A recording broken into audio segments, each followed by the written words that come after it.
And good morning, good evening, good afternoon, wherever you are. Welcome to Dreamy Dreamland with your Sensei Al Bob. And don't believe a word I say. The show is just for entertainment's sake. Anything I say is just a story. I'm your griot here to tell you a story, right? So, what's going on, right?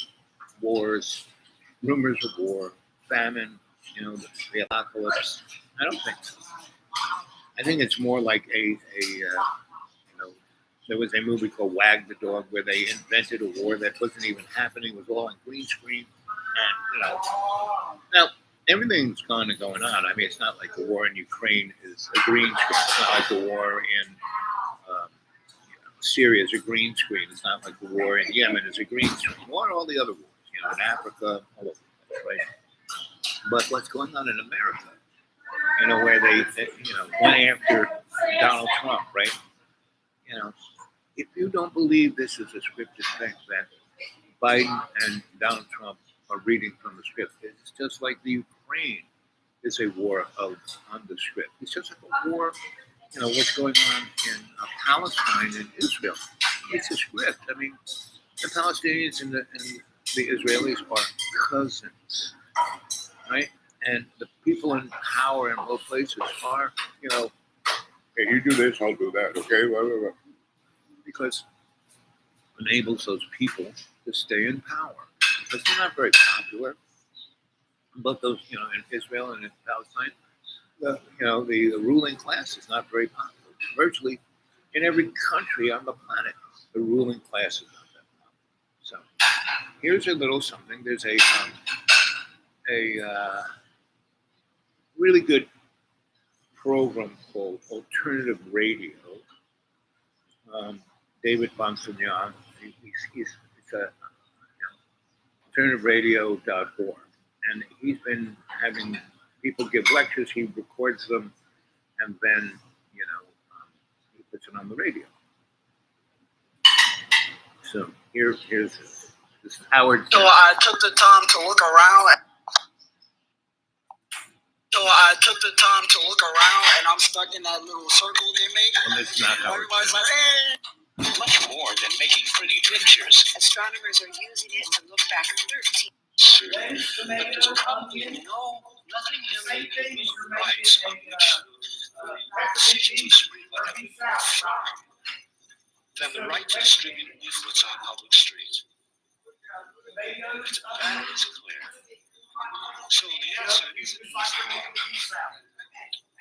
Yes, you have an absolute right to distribute leaflets on Peachtree Street. Don't worry.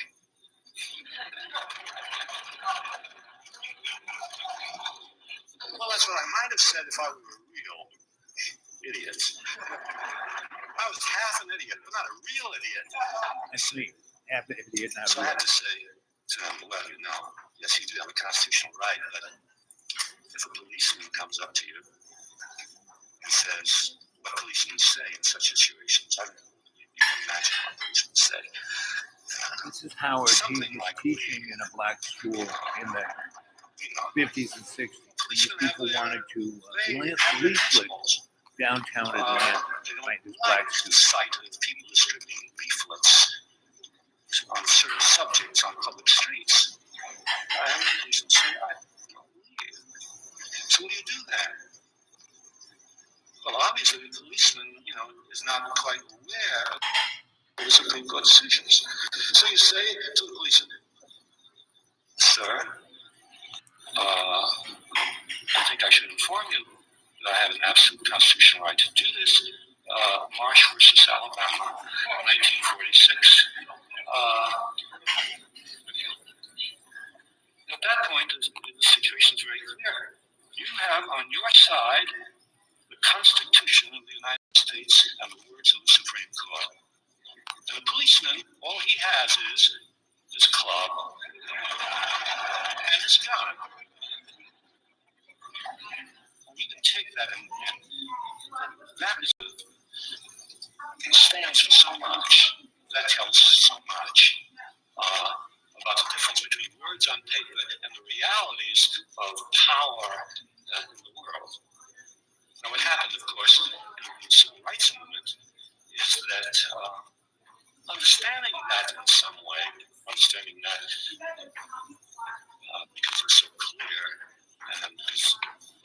South had so much experience with it.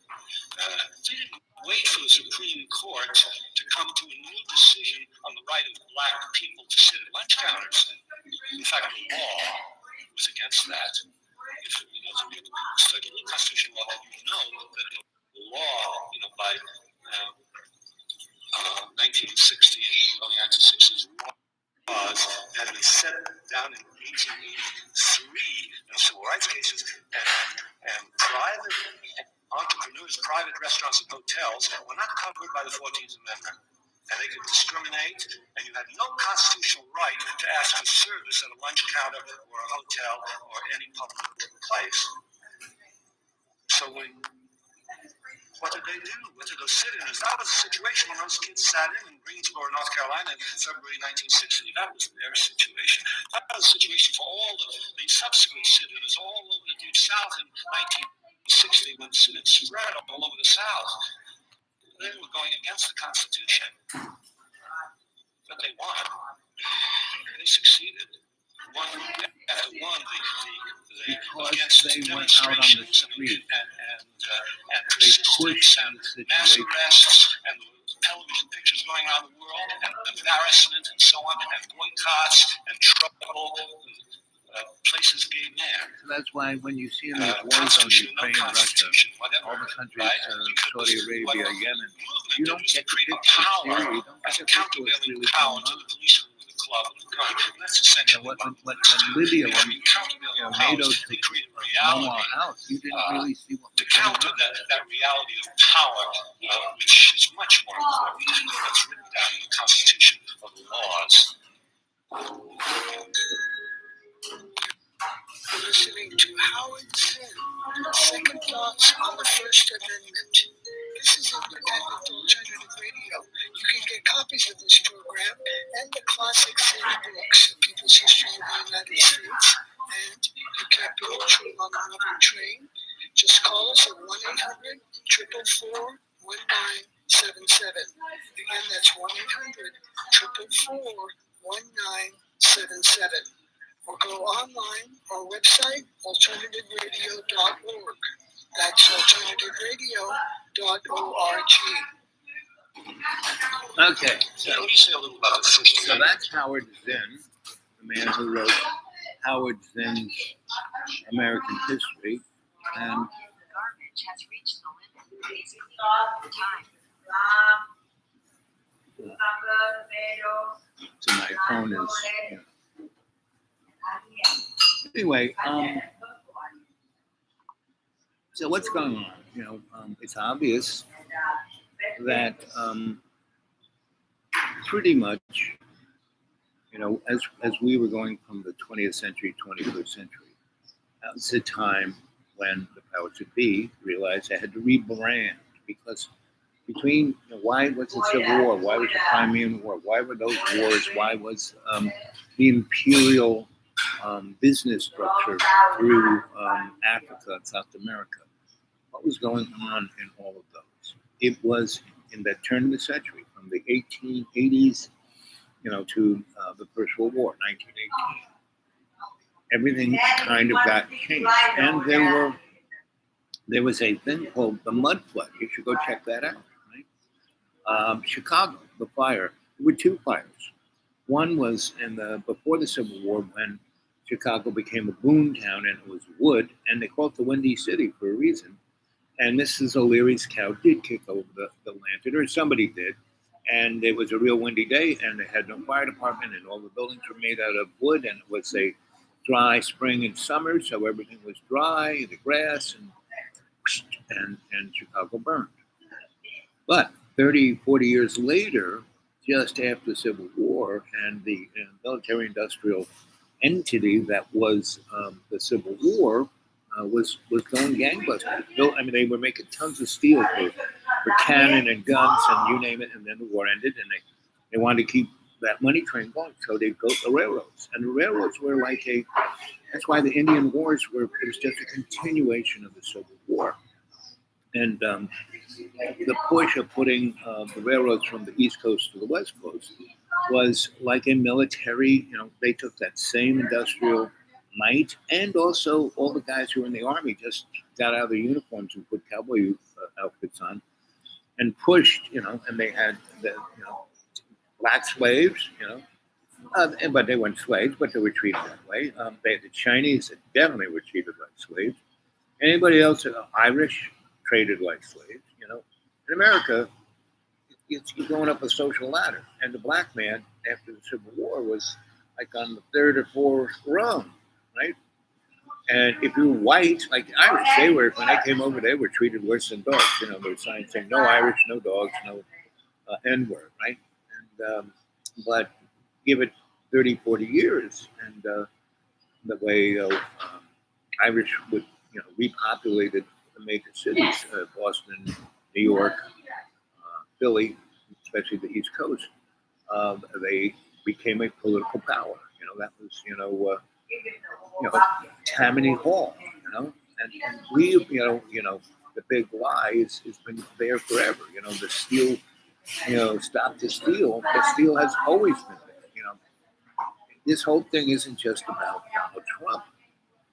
It's just the rebranding of it, right? And so, same thing with the South, the Constitution. It was about 60 white guys, rich white guys, who wrote the Constitution, right? And everybody was a slave except those 60 guys, right? And the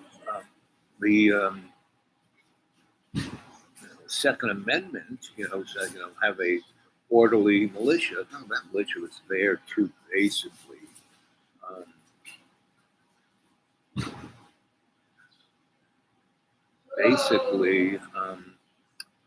give the people who owned the plantations, because cotton was king, and before the Civil War, the South said, "Listen," they said to the New York Stock Exchange, "You guys either come on our side, or we're taking all our money out of the stock exchange," and that would have crashed the economy. And so, when elements of the North were very sympathetic to the South. It wasn't about slavery per se. It was about a means of production. And it wasn't about states' rights. It was about the rich people, about the oligarchy that owned everything, right? And so, in 1840, just Mississippi alone made in profit in 1840 $6 billion in 1840 dollars, which is like $1 trillion. I mean, they controlled England, because without the South sending all of their cotton to the mills in England's because they were making most of their money making clothes, making material. So we're in the same loop, but we live in a planet of abundance, right? And really, all this material stuff is an illusion, and it doesn't matter. We're all here to learn what our soul is about, and our soul is, our body isn't, our body's our avatar. Our soul is a server. It's not, the big deal. The big deal is the spirit, because the spirit is the big link that everyone's connected to, right? And it's a work in progress. Moses asked the burning bush, who he was and what he was doing there, what's his name? And the burning bush didn't say, I am who I am. Only Popeye says that. The burning bush said, I am a work in progress, and you meat puppets, are my avatars, and you are my reflection. I get to get a perspective of where I'm at and what I'm doing by what you guys do. So that's where we're at. And we're being pushed. All these wars, all this conflict is because we went from the 20th century into the 21st century. And it, we're now not just in a new century, we're in a new eon, because we went from the Piscean age to the Aquarian age. Piscean age, getting what you want through violence. Aquarian age, getting what you want through understanding. Right? So, but the inertia of the 60,000 years of violence is still pushing, it will have an effect on us in 2128, right? That's when we'll be totally we'll be into, Star Trek. But we are already in Star Trek, but humans have been out in space for a long, human beings, Homo sapiens sapiens, have been around in our neck of the galaxy for 1 billion years. We weren't like, this avatar, yes, was kind of someone's science fair experiment, but our spirit has been around a long time. So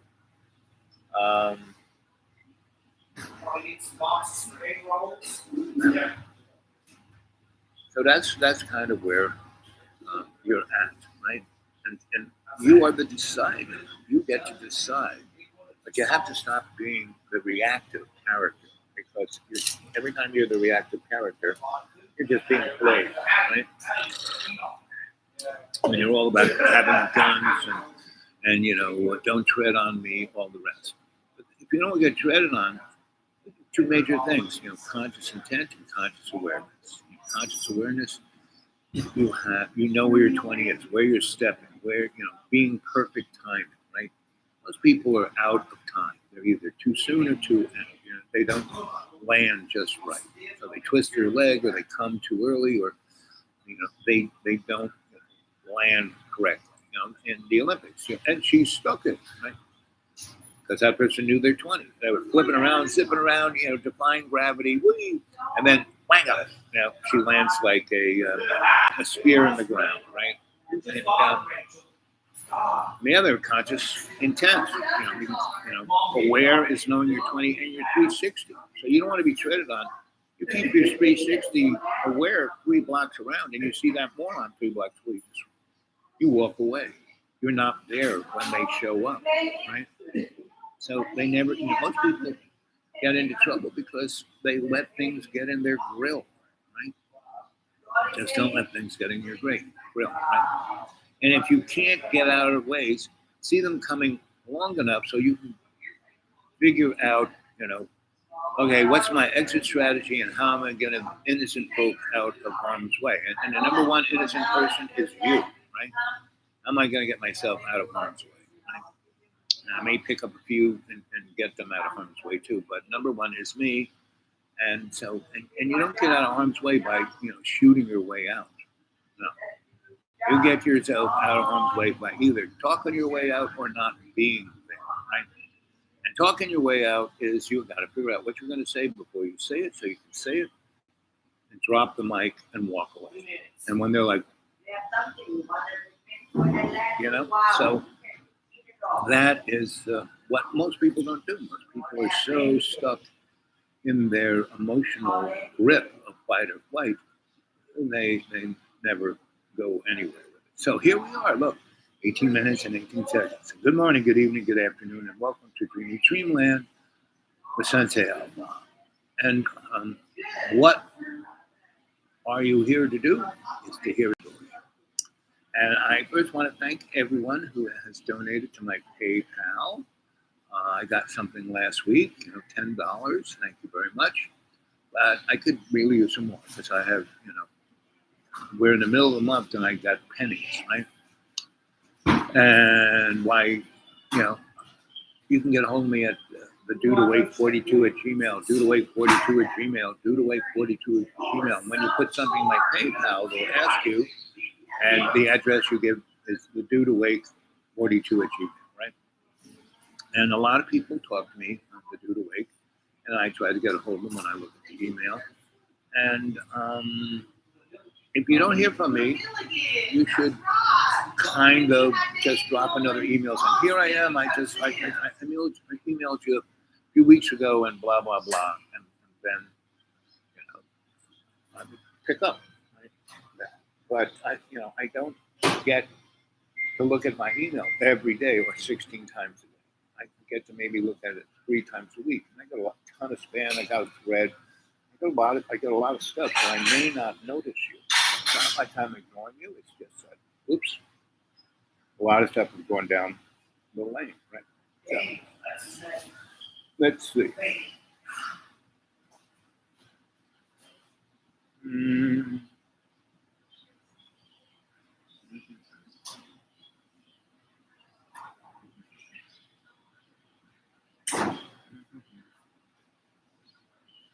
Mhm.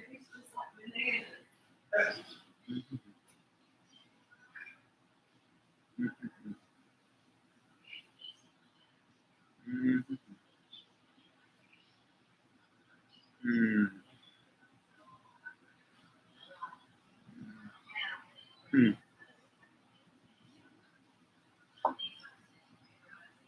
Did you see what her face died yesterday, Mom?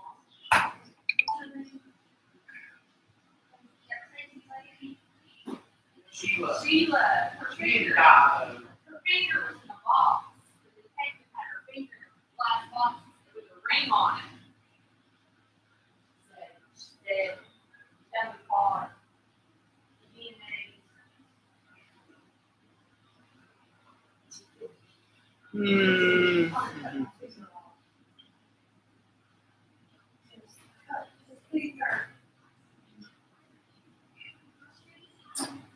Here we go. Let's see what Mr. Toole has to say.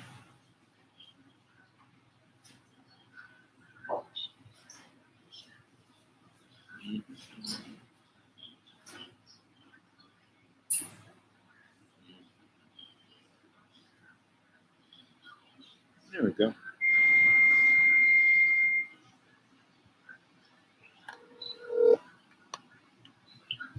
Well, good morning there. Hey there, Dr. Al. Oh no, I'm Dr. Al. You're Dr. Toole. Dr. Cool. Yes. So we're live chatting it, and give you a heads up on that. And Okay. so, what are you observing about the world from your worldview? Okay, what am I observing? From my worldview, I kind of compare it to easier times. Always, my present time, I always compare it to my easier times in life. And I think that's just human nature, right? So my worldview, I want to say, I'm observing big change in the world. Big change. Now, have you ever heard about the mud flood? Yes, I have. I've heard about the mud flood and how what's the old ancient civilization? Something with an S. Torturian. Tartarian. I'm not quite pronouncing it since I can't make certain vowel sounds. And that was and like Tartarian society, if you wanted to get your toe into it, you would look at the Gilded Age, Okay. because that was the more affluent part of it that was obvious in the latter part of the 19th century. And the Biltmores, the Astors, those people, and that's why they all died on the Titanic. Because they were trying to keep their worldview of them in control, and J.P. Morgan and Rockefeller and Mr. Rothschild basically had to get them out of the way. So they convinced them to get on that boat, and then they sunk it. Okay. So they convinced them to get out of the way. Now, the Rockefellers and all them and the Rothschilds, where they related to turning so they were associated with getting rid of the gold dollar. Right, exactly. Yep. To go straight into the paper, they were representing the Babylon bankers, which had been around for a million years, right? Right. And so that would ebb and flow depending, because of lack of technology and depend on what king was going on. And that's why Mr. Rothschild showed up back there, 900 AD, still in the midst of the Holy Roman Empire, and he just started lending everyone money, to have wars everywhere. He bankrolled everyone's war, both sides. No matter who won, he won. Okay. So he was always playing both sides. Yep. And he was. Did you ever hear of the Khazarian mob? Yes, they were the ones who basically are behind all of the corruption, Yes. even to this day, right? Right. Rothschild is. He's the poster boy of them, and they were basically ISIS because they planted themselves on the Silk Road and set up a little, country and charged people taxes and pillaged and raped and stole until the Tsar, because and they wouldn't they would set up a country and be there until they ate it dry, and then they moved on.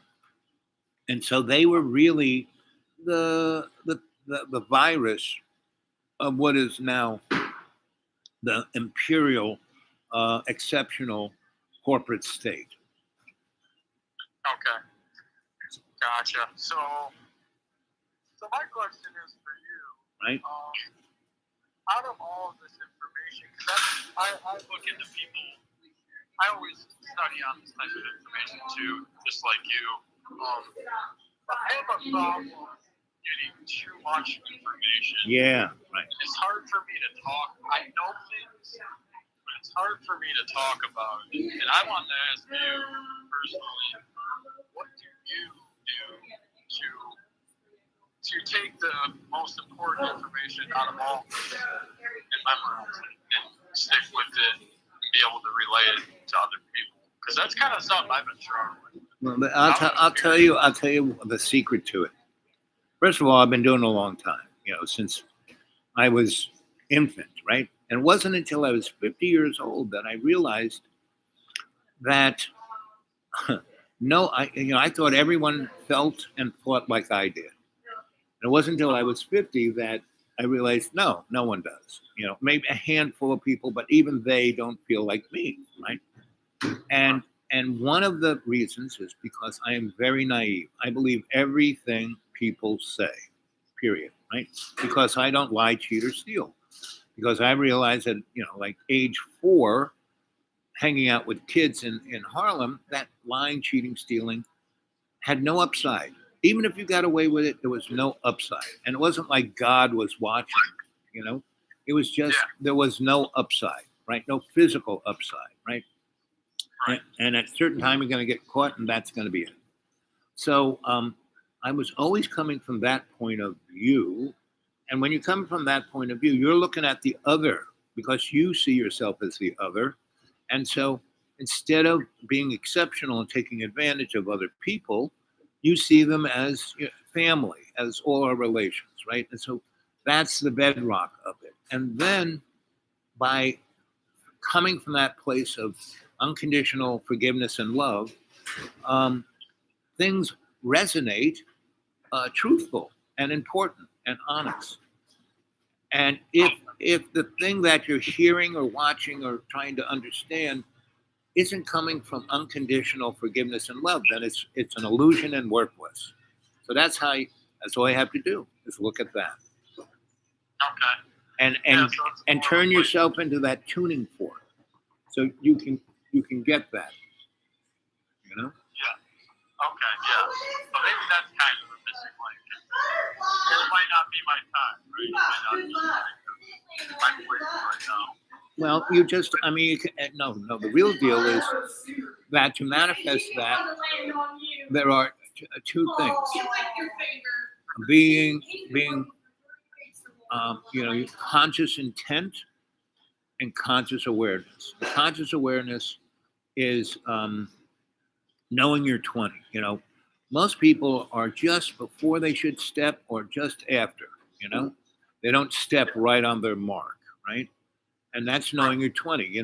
Good buddy, what's your 20? Meaning, where are you that minute, that second, right? So you got to know you're 20, and you got to know you're 360. You got to be able to see all around you 360, 3 blocks away. So when shit's coming your way, you just go the other way. And so you never have, you see it, you understand it, but instead of messing with it, you're not there. But if you need to mess with it, you're then prepared.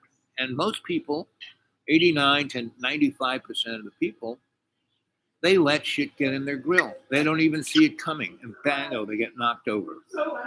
So if you're aware of it, if you see it coming, if you go at it like that, you that these are ways that you prepare yourself to understand what's valuable, what you should be focusing on. So your conscious intent is that. So if you know you're 20, you're 360, things aren't getting in your grill, and you're seeing everything that's going on around you, you can then have conscious intent. Meaning, conscious intent is I'm only going to do stuff that's important. I'm only going to look at stuff that resonates like a tuning fork. And I am not going to try. I am going to do. Right? So these are all the tools, the keys to be able to manifest that understanding. Okay. Understood. Thanks. Yeah. Yeah, I've always kind of wondered, with, your perspective on that, as I see you make these videos and relay the information to everyone. So, yeah, interesting. So all the stuff that's going on, the wars, I mean, we are heading into I've been talking about the big splat for the last 3 years, Yeah, I've watched you talk about it, and I knew it was coming. Obviously, we can't time it perfectly. Right. We don't have a crystal ball. I would say we're on the edge. Well, no, in the middle of it. We are in the deep, muddy, as they say. But we can affect it. We can either allow it to get in our grill and take us out, or we can. This is a great time of opportunity. Yeah. You can really, become the person you want to become. Yeah, absolutely. That's kind of where I've been at, I've been really observing my life, what I'm doing, and kind of, being consciously aware, like you say. Mm-hmm. I have work to do, obviously, but that's kind of where I'm at right now. I'm really looking at life as it is now, and not thinking too far ahead, not thinking about the past, just trying to stay in the present, reflect on everything a little bit. Yeah. And when, everything we do, like what you do at work, you can, you sit down to work on one of those robots, you just don't, you do your best, you don't try to fix it, you don't try and just do your job or just do what you have to do to get by. You do your best, because when you do your best, then you are happy with your job. Meaning, when I was an electrician for 50 years, I was doing a ton of other stuff, right? But that was always my major, that's how I made gave me economic stability, gave me the all the things I did. I entered in through being an electrician. The artist guy I was, the theater guy I was, the political guy I was, all came from me doing electric stuff. Because it put me in the middle of a situation, and I would observe this, and I was doing my best at being Mr. Electric Guy, but that also enabled me I was doing my best at observing what was going on around me, et cetera, et cetera. And so that's what got me into all those other things. And I could multitask, because every time I switched from being Mr. Electric Guy to being Mr. Artist Guy or Mr. Photography Guy or Mr. Social Activist Guy, I was being my best at one of those things, and I would just switch over into the other thing, but still be my best. Okay. So it was a fluid kind of, that's my life. Right? And that kind of goes into, being aware. Yes. Being conscious. And that's how you become, or get into those different avenues and situations.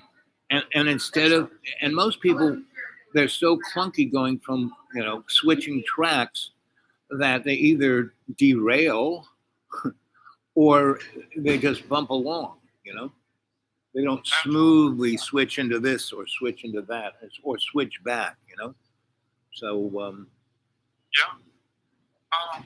And, you know, that kind of reminds me of my life. Obviously, you know, we all live similar lives in a way, but my life, you know, from when I was 18 years old to, I want to say 20, right before I met my wife, when I was about 24, now I'm 28. Man, I was all over the place. Didn't have a clue as to what I wanted or where I was going at all. Had no intent, no awareness, and my life was derailed for sure. I was, you know, I was drinking too much. I had too much. I didn't want to work because I had no drive. And now I look back. Once I met my wife, I had this little conviction. I was more aware of what I was doing, and that's what changed. And I ended up getting a house, getting married, you know, and having a pretty decent life compared to what I had before within like 2 years. Well, two things happened. One, all of that derailment that you were going on between 18 and 24, you had to go through that. Because if you just were kind of muddling through or got a job and you were doing well enough to keep your job, you wouldn't have had the insight to go for the better part where you are now. So the thing that you were doing was a good thing. Your higher self threw you into that to have a real bumpy ride rather than just muddling through, right? Right. And the other thing you realized, the major thing that cleaned the ride up, is that you realized your life wasn't just about you. Exactly. And yeah, when you had the bumpy ride, pretty much it was bumpy because it was just about you. I would say so. Yeah. Definitely. You know, you could drink that extra drink. You knew it wasn't going to be good for you, but who cares? It's just about me. I'll get drunk tonight, you know? Yeah, that's what it was. Definitely. I mean, it was a bumpy ride for sure. I actually woke up one day, and this is just for the viewers, just so they could have hope too. Change. Yeah, I woke up one day in the hospital. I had no idea how I got there. I was on an IV, and it's like I came out of a black hole, like in the movies when Yep. people wake up out of a darkness Right? at the hospital. And I just, after that, I mean, it just clicked. I was like, what am I doing? You know? And it was because I got too drunk, and my old roommate, he didn't know what to do. I fell asleep outside on the front porch. He couldn't wake me up.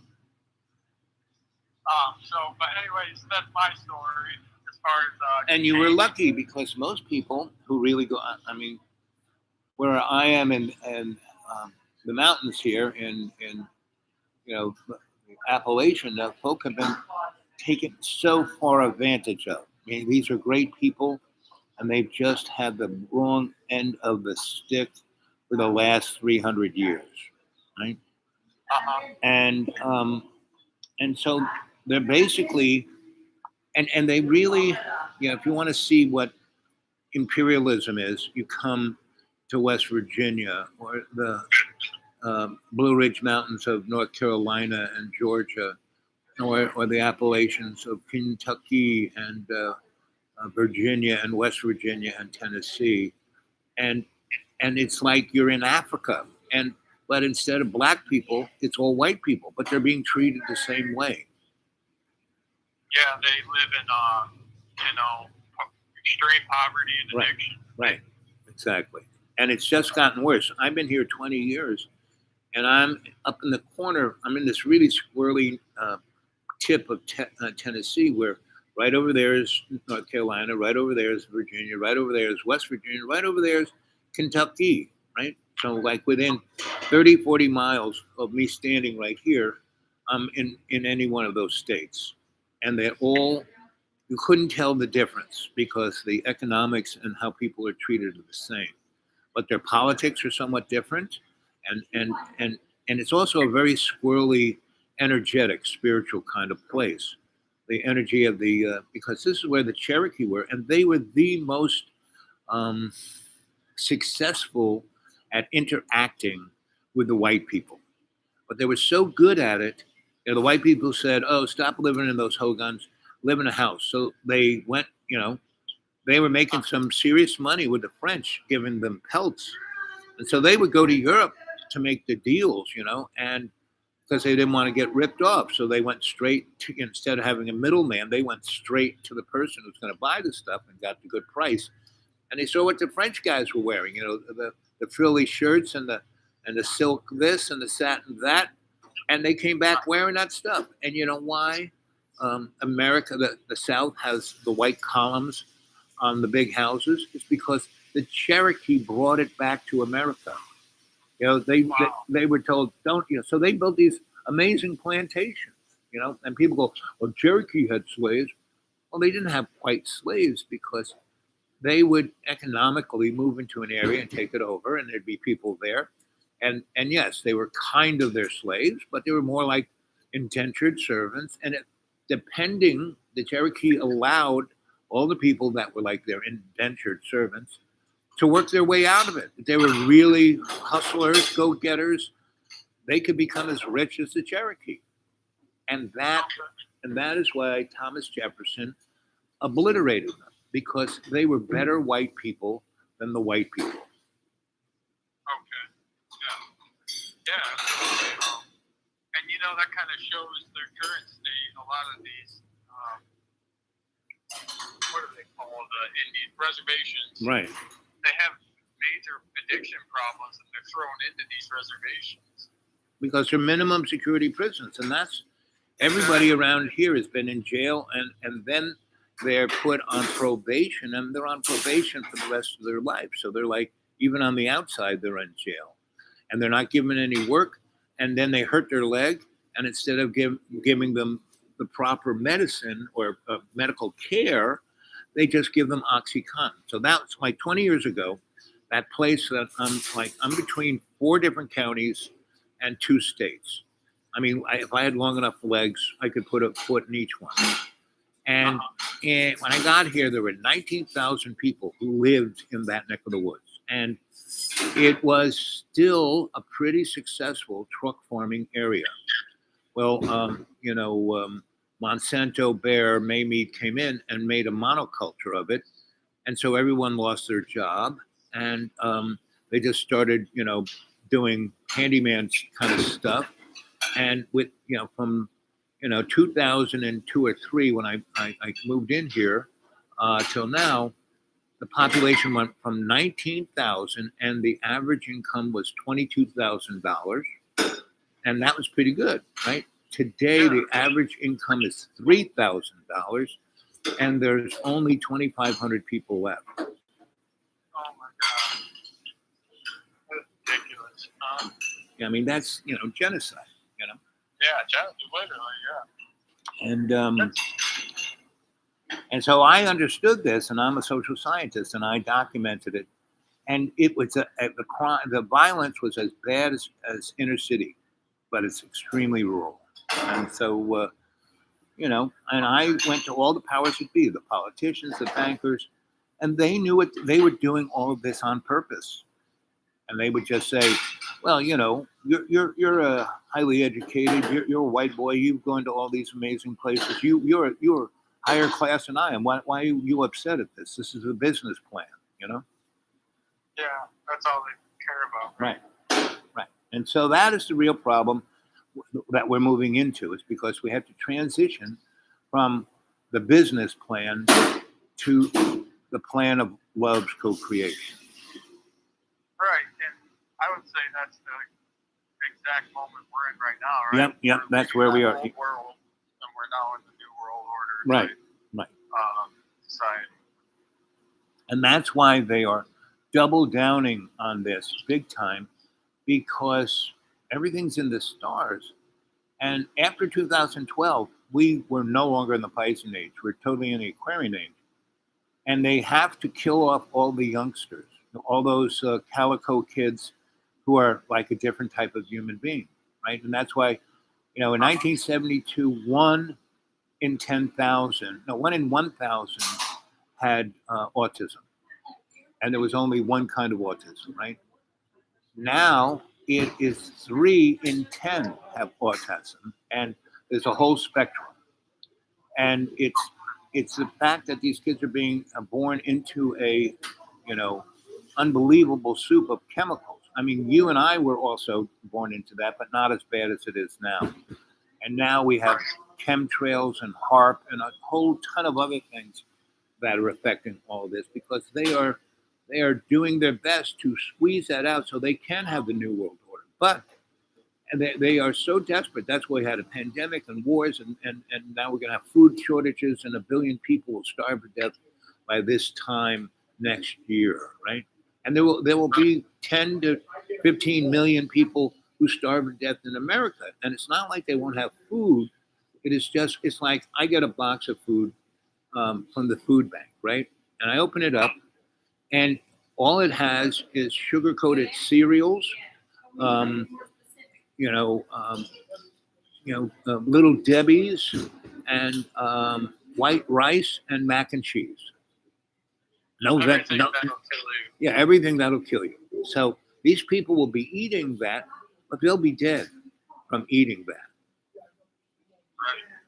Now, why I'm alive is, so I go there, I open the box, and there'll be, some canned vegetables. I'll keep those. There'll be, and once in a while, they'll throw a vegetable in there, or they'll have a frozen chicken or something like that. So I'll keep that kind of, the rest of the stuff, I said, sorry, kids, I can't. They'll give me 5 loaves of white bread. I said, sorry, I can't eat that. Sorry, I can't eat this. I would go through it. And I'm of 1,000 people who get that box on that day, I'm the only person who gets out of the car and goes through the stuff they give me, and I give it back to them. They don't, they just shake their head. I mean, no, don't you want that? It's free. I said, no, it'll kill me.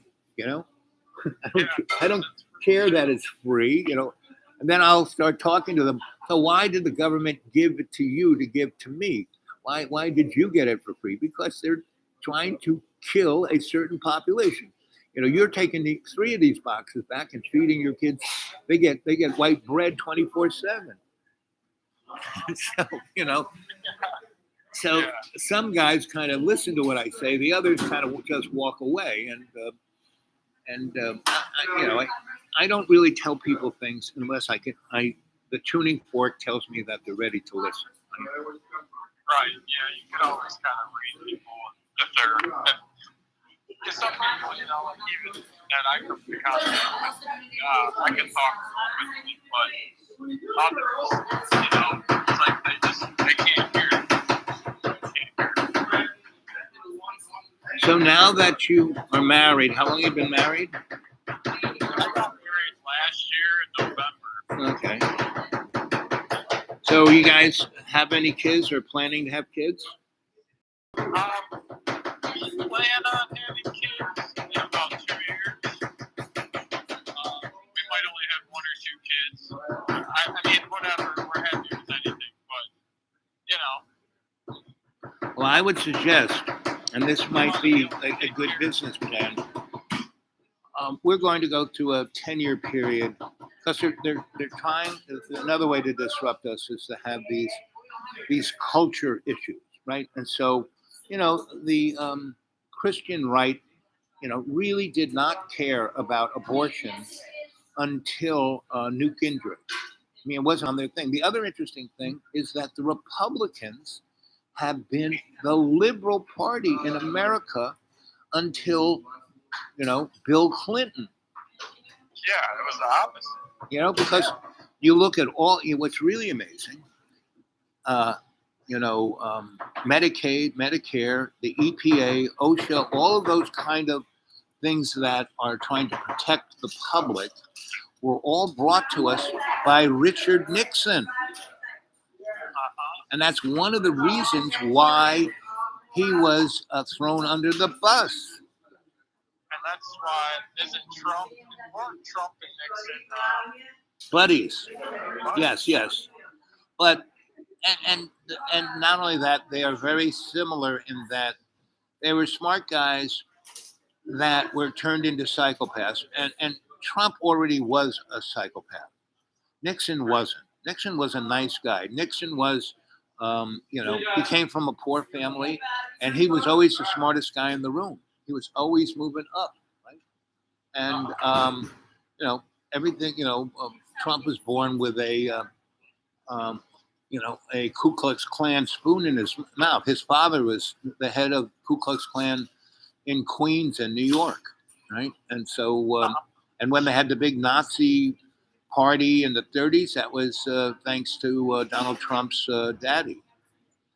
So, Donald came from a very warped scene, but he has certain sensibilities, but he plays them. See, Nixon actually was a straight shooter on how he felt. It was about who and how he felt, and he was like he was like Jesus Christ, in that he understood that he was a sacrificial lamb, but he thought he could get a lot of good things done before that was it for him, right? And so, they did exactly what, and so Donald Trump did exactly what the corporate structure wanted. He went in there with a sledgehammer and smashed all of what was ever left. The person who was the most destructive to whatever little bit of social structure, because if people talk about the Constitution, it's a nice piece of paper, but it was written by 40-something white guys, and it was all about them, right? No one else other than them had those inalienable rights. Even their wives didn't have the inalienable rights, right? And and so we have these constitutional rights. We have the First Amendment. Well, it's all very the government will not make a law against your ability to say whatever you want. Well, that looks good on paper, but all those kids in the late 50s and 60s who tried to sit at the lunch counter, or like pamphlet down the main street of Atlanta, and they were dressed nicely and they were polite and they were college kids, and the cops said, "What are you doing?" And they'd look at it and say, "You can't do this." And a kid would say, "Well, the Constitution says I have the right to do that." And the Supreme Court in 1890 said I could do this. And then the cop hits the kid in the head with his billy club and then shoots him. Yeah. Oh yeah. I mean, growing up around Detroit, my whole generations of my family, I hear stories of, like, I'll just say a family friend's uncle that was a Detroit cop back in like the 50s, 60s, 70s. Yeah, I mean, they told me stories where if you were any type of dark-skinned person walking down a white neighborhood, or just on the street next to a white neighborhood, they'd beat the hell out of you. Right. And even if you were a white kid saying the wrong thing and you didn't leave as soon as they told you to leave, you would still get your ass handed to you.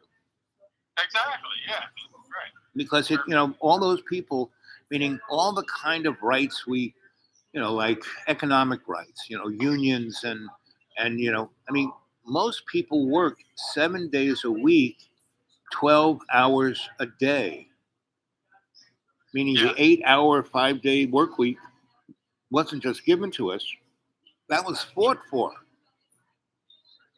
Whatever kind of meager healthcare we have, we fought for it. And every time the general public can be persuaded not to, pay attention, the powers that be,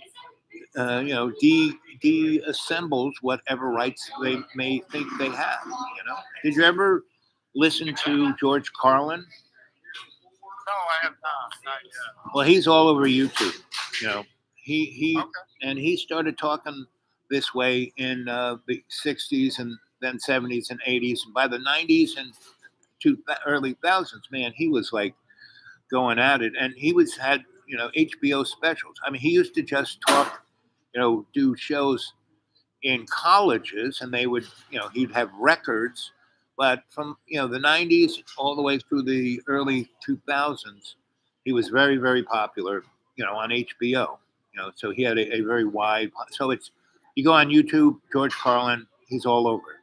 And he was a real wordsmith. He was more a writer, but so he wrote everything and sculpted it out. And so when he went on stage and did his shtick, man, he had it down. He had his 20 and his 360, right? Okay. Yeah. So he was probably 15 years older than me. He's probably at the age of my oldest brother. And he grew up where I grew up in that part of Harlem that was between East and West, right where Columbia University was, all the theological schools were, and our public schools were in those schools. It was quite interesting. We had, and that's why, as a really young kid, I had a truly amazing education, And it wasn't just me; it was, and we were like a salad bowl, black, white, brown. Because on the west side was, where all the Caribbean and Hispanic folk were, and on the east side is where all the Indo-Europeans were. Like every 2 blocks, Lithuanians, Ukrainians, you name it, it was there every 2 blocks. And up the middle from about 125th Street all the way up to Harlem River was the black neck of it. So Harlem wasn't all black; it was like a big salad bowl. And everybody, and we weren't a melting pot. We were a salad bowl. We were all these different flavors on top of each other, right? Yeah. And we were right there. I had all these different colored friends, and it wasn't like I wasn't thinking like, oh, they're just like, no, we were all different, but we embraced. I mean, I would go have dinner, at Mrs. Gottlieb's house, and she was a Sephardic Jew, so she was more like she came from Syria, so she was eating more like Muslims eat rather than Jews, right? And so I ate. I had Ukrainian friends, I had Russian friends, I had you name it. I had every kind of flavor person there was, and it wasn't like, oh, we're all the same. We weren't. We realized culturally we were different, but we embraced and appreciated it, right? Yeah. Right. You didn't get angry. You didn't. No. You weren't separated by the system. No. You all stuck together. And we were ignored by the system. That was the best thing about Harlem. We were ignored. We had no police up there. The only police we had were grandmas, and they were a lot tougher than the cops. That's awesome. Yeah. That's amazing, man. But if you look at America, even where did you grow up? So I grew up in Metro Detroit, northeast of Detroit, right on Lake St. Clair, which connects to the Detroit River. Right. So I grew up right around, and it was just a regular suburb. But when I first moved there, it was a little more rural because people were building houses still out there and everything. But when I left, 8 years ago, it was pretty populated. I mean, it's a regular old city suburb area now. So when you were going to grammar school, was the Motor City still in action, or was that already in just falling apart already? No, that was falling apart. Like my grandma and my dad and his sisters, they grew up in Detroit. By the time they left, I think it was like 1979 right, or 1980, he left, and it was already pretty bad. Yeah. It was already bad by 1970. I mean, America went through a rebranding in 1970. I grew up in New York City, and New York City went bankrupt in 1970. And between 1970 and 1990, New York was bankrupt. People go, we have to defund the police. Well, in New York, in 1971, there were 30,000 New York policemen. And like 2 weeks, 1 week, there's 30,000 cops. 2 weeks later, there's only 8,000 cops. Wow. And they didn't have the money to cut the grass or take the garbage out or do anything. And those 20 years, that's when, 1 million apartments went feral. Yeah. Wow. So that's how long of like Detroit. I mean, that's what happened to Detroit, And the banks redlined neighborhoods. No one could get money. And so everything, de-evolved, went back to the woods. The trees were growing up through the buildings. I mean, I drove through Detroit. Oh, when was it? Maybe 2010. And In a bad time. and those factories, I saw Ruby Ridge, and not Ruby, whatever, the first big Ford plant, and Okay, yeah. and it was closed, and there were trees and vines growing through the building. I mean, it's smashing up through the roof, coming up the windows. That whole building was going back to the forest. Yeah, River Rouge. That's Yeah. what it's called. Yep. Yeah. It's amazing. I mean, it's the, 2010, that was a dark time, because the recession Yeah. and so on and so forth. But Detroit is a pretty wild place. I mean, it's gotten a little better in certain areas, but, it's still, it'll take years, for it to get back. But you know what's really sad? So I'm, been involved in, as a social scientist, watching all this stuff, and then working for large corporations. And I would be the guy they could send into places like that to get the barometer of what's going on, because their corporate structure was too locked in to their whatever they're doing. They couldn't look at things outside it. They go, oh, rah, rah, rah, rah, rah. And I would be dropped in there and take a look at stuff. And Detroit, around that time, 2010, was interesting because they were actually having a version of Renaissance that most people couldn't notice. And the majority of the Renaissance were these black folk who basically said, screw it, the government's not going to help us. We're going to do it ourselves. And over it, from about 2006 until about 2012, they were rebuilding Detroit in a black kind of political sensibility. And they were building a strong black political structure that wasn't Democrat or Republican. And it wasn't just black either.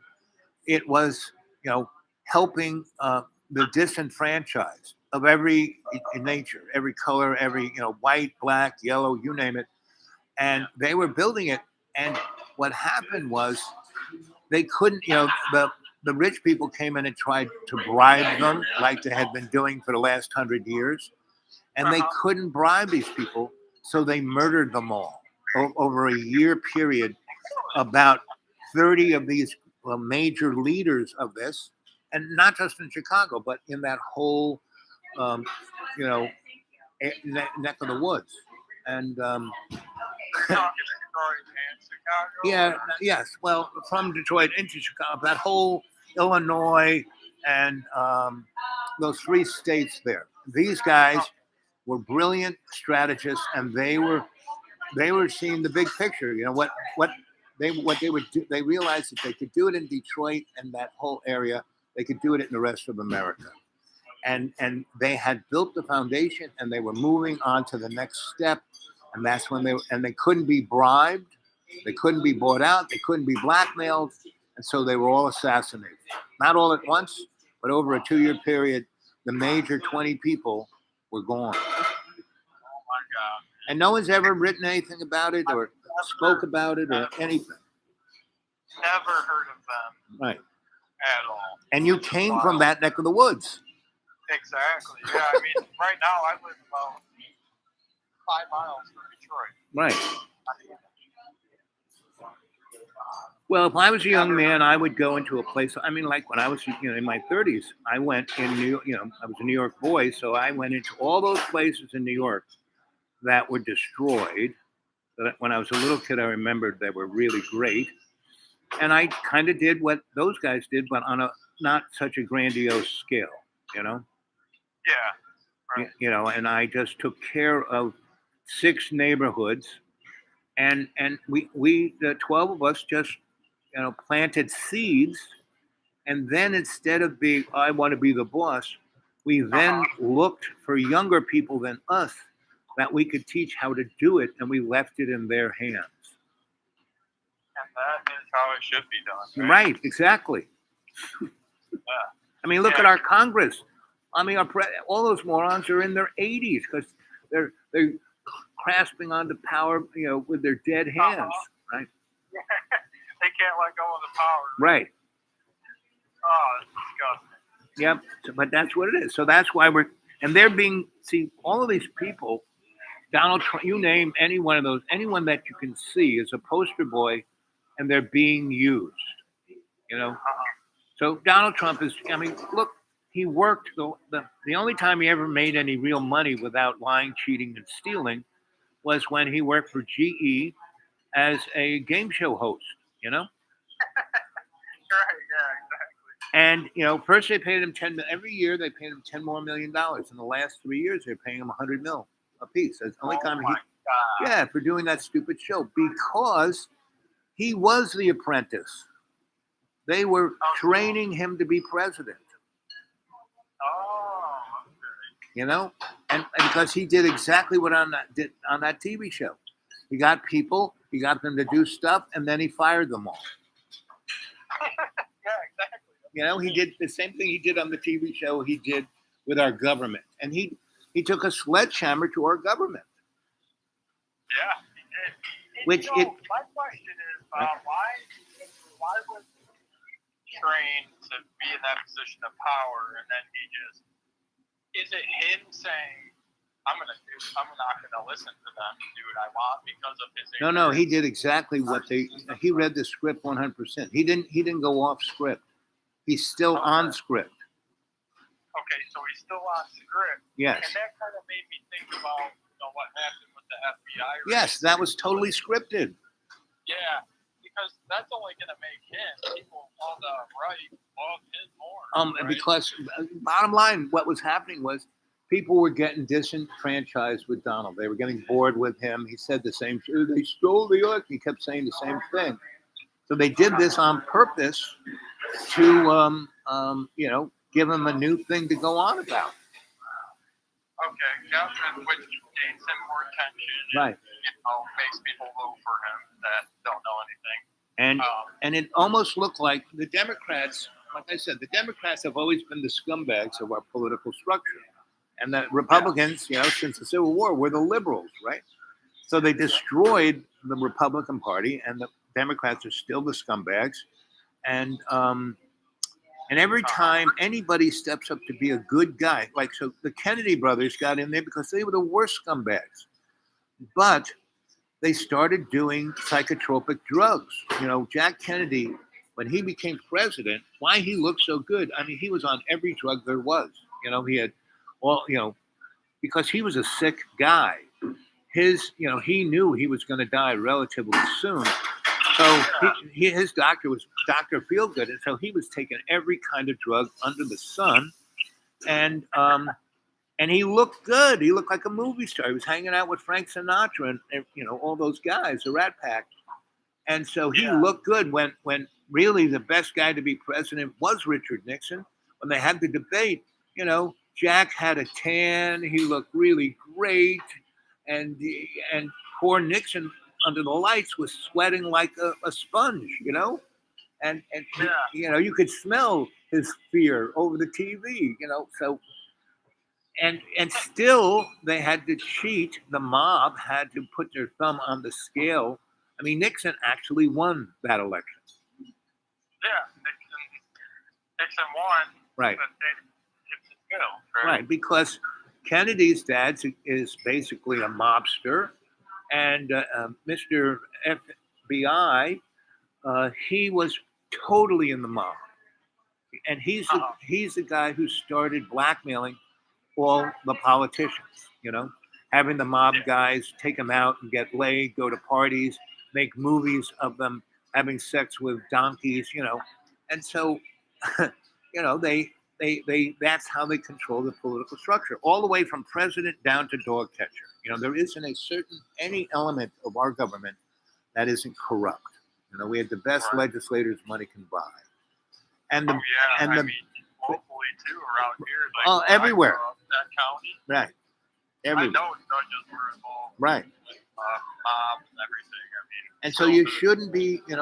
There isn't an honest person there, and the real problem is the general public is also bought off. but we're brought up by chump change, fast food and big screen TVs. That's this is just like Rome and bread and circus. So it isn't until people can be that tuning fork, like our conversation back when you said, so how do I figure out what I should be thinking about? And I said, you got to be the tuning fork of love. And until people can be the tuning fork of love, this is all we're going to have. And it's not, and all the wacko Christians, the neo-fascist Christians, they're betting on end of times any second now. And somebody asked Jesus, so when's end of times? And he said, I don't know. It's above my pay grade.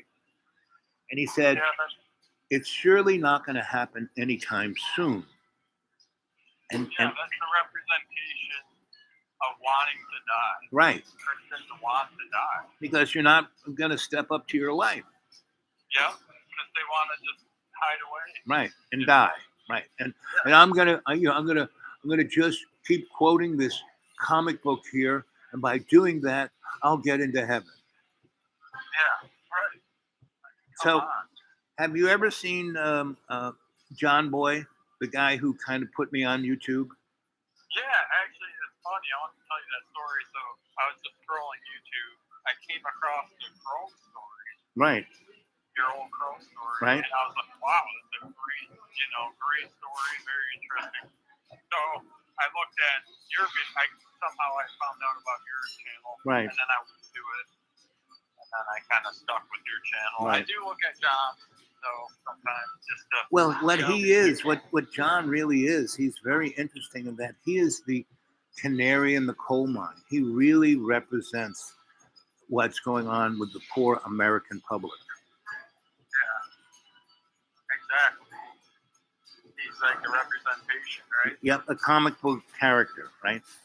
He wants to be an A-lister movie star, and he could be. I mean, he's got a lot of talent. He's got a lot of skill sets, but he stays up in the school up there, And that's how I met him. I sold him that school. Okay. Yeah, so that was your school. Yeah, right? back in the day. And before it was mine, it was my friend Inga's. Her and her husband built it back in the 60s. They built it to be an art school. But the hill that it's on was the Cherokee's most sacred place.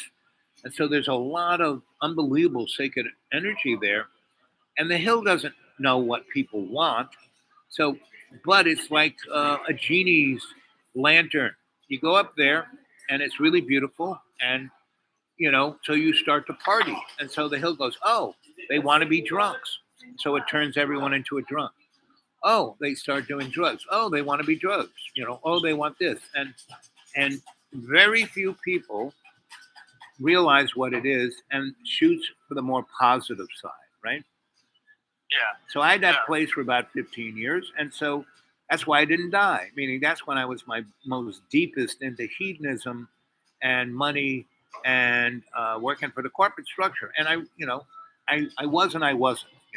I knew what I was doing.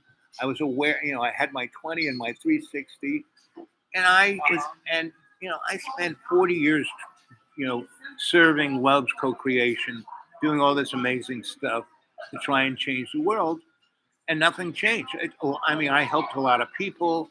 I did a lot of really, I had a great time doing it and blah, blah, blah.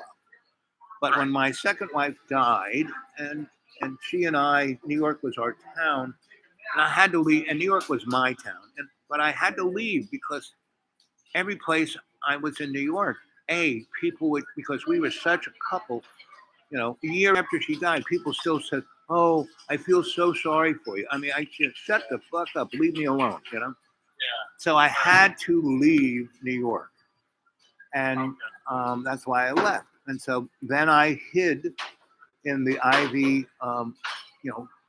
I spent the next almost 30 years in universities being the itinerant scholar. That's where I became Mr. Psychosocial cultural forensic anthropologist. And that was good. That was fun. I saw a lot of things, met a lot of people, did a lot of stuff. That was a whole nother life. And then around 2002, that skill set, people started to notice that I had that skill set, and they started offering me tremendous amounts of money not to have a job for them, but hey, we want you to go here and look at this and tell us what you think. Not repeat what you know what we want, what our corporate thing is, but what do you think? And I did that for 20 years. And then I got to a place where they really and said, well, you're not only good at that, you're really good at negotiating. So for a good 12 years, I was a corporate negotiator. And I only had to work 11 weeks a year to make 70 grand. Wow, that's perfect. And I only really spent 30 of it, Yeah. I couldn't spend, and people go, well, if you worked all year, you'd make $2 or $3 million. I said, screw that. I don't want to do that. I'd be in another tax bracket. No. And so I stayed in a tax bracket, and I showed that because I wasn't making all that money. I showed that I had a lot. One year I did make a lot of money like that. And then that's when my accountant said, if you only work this amount of time, you could not have to, you wouldn't have to worry about anything. So I did. And so I just had an unbelievable hedonistic life, and I gained 240 pounds. I went from, 210, to 450. Wow. And then I died in a plate of spaghetti Oh my God. in 2014. And I went to the other side, and they're having a big party for me, and everyone's patting me on the back. And my master came over and said, "Well, you're doing a great job." And I said, Aren't I done? He goes, oh, well, you could be done if you wanted, but you're not done. And if you come home now, well, that'll be great. You'll be able to take a nice vacation, but you would be put back in the blender of karma, and God knows where you get spat out. I mean, you've already done a great job, so it wouldn't be that bad where we got spat out. It wouldn't be like going into something really terrible, but you would still have to creep up you're right. If you go back now, just finish up 11% of what you said you were going to do, you'll be able to ascend. You'll be able, you're not going to heaven or anything, but you won't have to deal with the same bullshit. You'll be born a little more enlightened.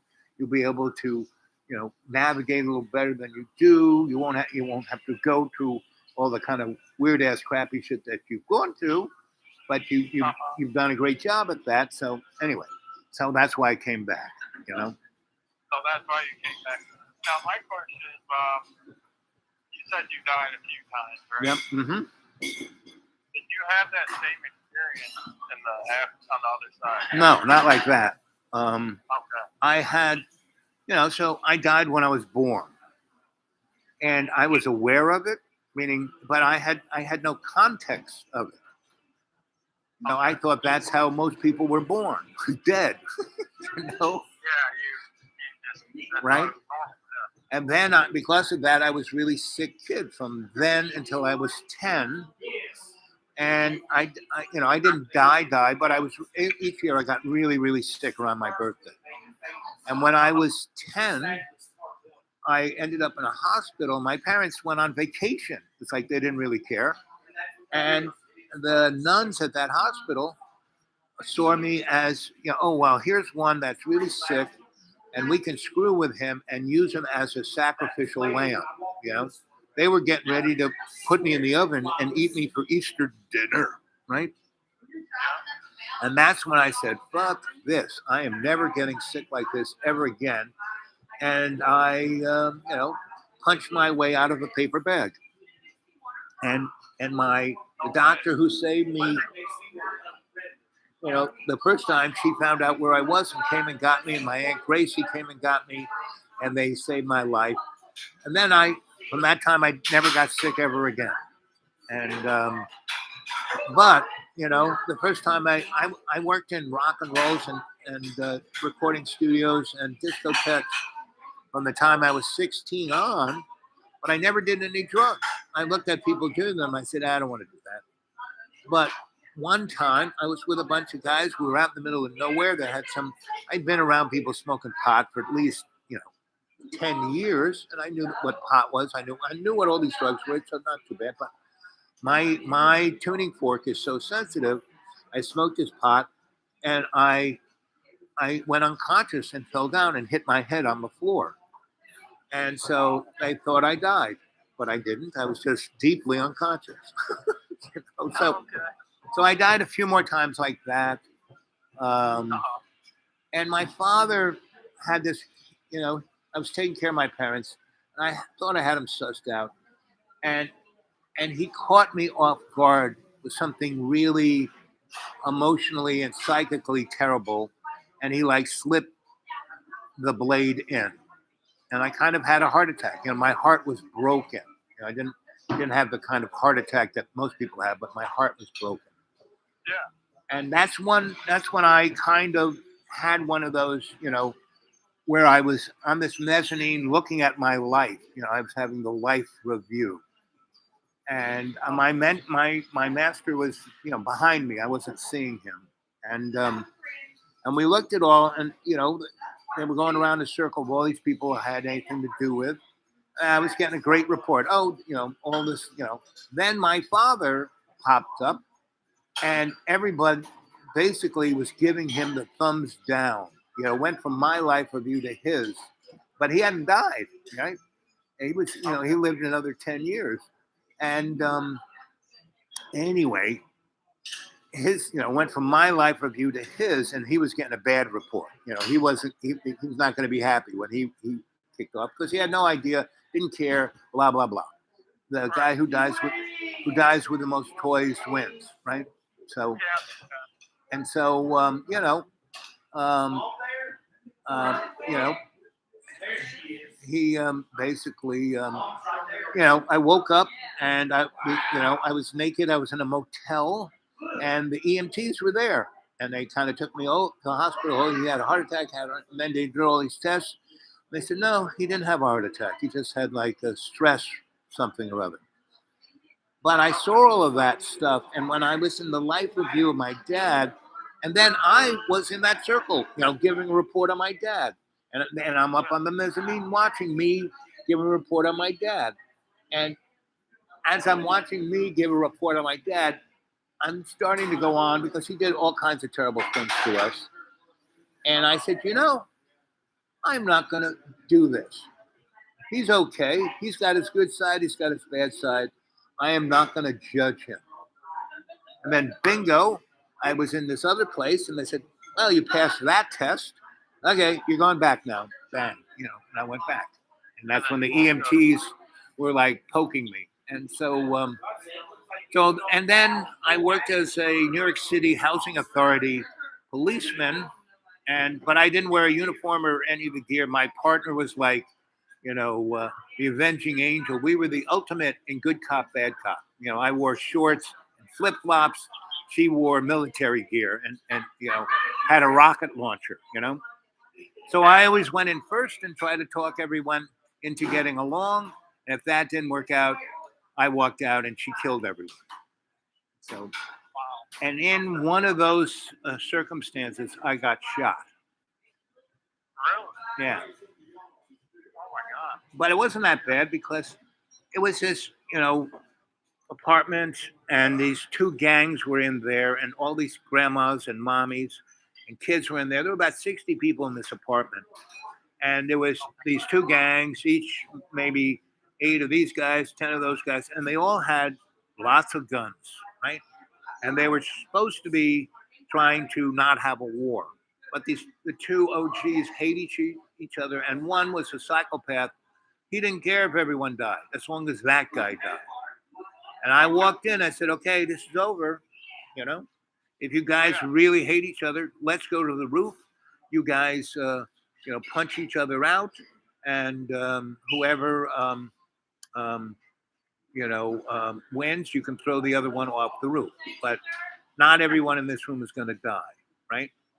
And so I'm saying, okay, mommies, kids, out the door, you know, everyone out, and I'm trying to get all those people, the innocents, out of the room. And I, out of the corner of my eye, see this one guy taking out his gun and gonna shoot the other guy, right? And if he does that, everyone's gonna start shooting, and at least 20 people are gonna die. So he's gone for his gun. I walk over to him. He's got his gun up. I grab the barrel by my hand, and I push it towards the couch where there was no one. And the gun goes off, and it blows my palm off of my hand. Oh man. But it didn't hit any organs or any bones or any veins or anything, right? And you look at my palm now, it just looks like, a Bruegel painting, Yeah. You know, Can you still read your palm? oh yeah, well, yes, because I don't even, when I say it blew my palm off, the big meaty part under my thumb was what got blown off, Okay, gotcha. not the rest of my hand, just that meaty part, right? And there's nothing there but goo, so it blew that off, and I didn't even get any veins or anything, but still a lot of blood, and I had a white shirt, and I was holding my hand against my shirt so I wouldn't bleed all over everything. And my partner came in and saw my shirt all covered in blood, and she was a military person, so she really thought the worst, and so she beat the crap out of. She didn't kill anyone, but they had to carry all those guys away. So anyway, I went to the hospital. Our boss was there. The head guy, the commissioner was there. They're telling me what a great, police officer I am, and da da da da da. And my partner takes our boss over to the side and goes, "That's it for him. He's not doing this ever again." Because I was doing this because my wife had died like 8 months earlier. Oh, And I was still my happy-go-lucky self. I wasn't right, but I kept pushing the envelope in that 8 months too many times. okay. And so she knew my friends at Cornell. She called them up. When I got out of the hospital, they were all waiting for me. They had gotten all my stuff out of my place. They just put me in a car and drove me to Cornell. I mean, there was no ifs, ands, or buts. No, like, oh, let's talk about. Nope. She was going to put her handcuffs on me if I, didn't. Right. And so, that's how I got to be at Cornell and start that part of my life. And it was such a drastic change from New York and all of that, those 3 years at Cornell, I really came, okay, I'm sad about this, but okay, I'm doing this other thing and it's okay. And, I got other stuff to do with my life and it'll work out. Right. So, Well, that's an interesting story. yep. So that's, and so I didn't die until I died in, so that was 88 and I died in 2014. And that's, and that's, I needed that one too, to say, okay, that 30 or 40 year period, it's time for me to move into a different thing.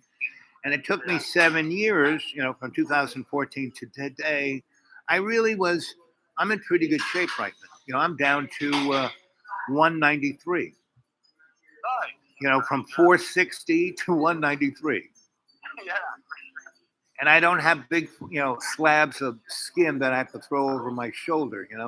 It took me 10 years to do that. So I kind of lost a little bit of everything. Right. So anyway, so that's the story. Good talking to you. What are you going to do now? You still at work? I'm at home. I'm just going to see what my wife's doing. She's Right. not working. And probably get ready to take her mother out for dinner. Okay, that sounds nice. Man. Yeah. So, So, that's my plan.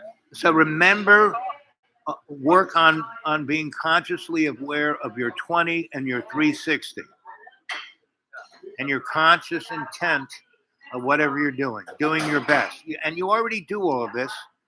You just have to up the harmonic of being observant of all that you're doing.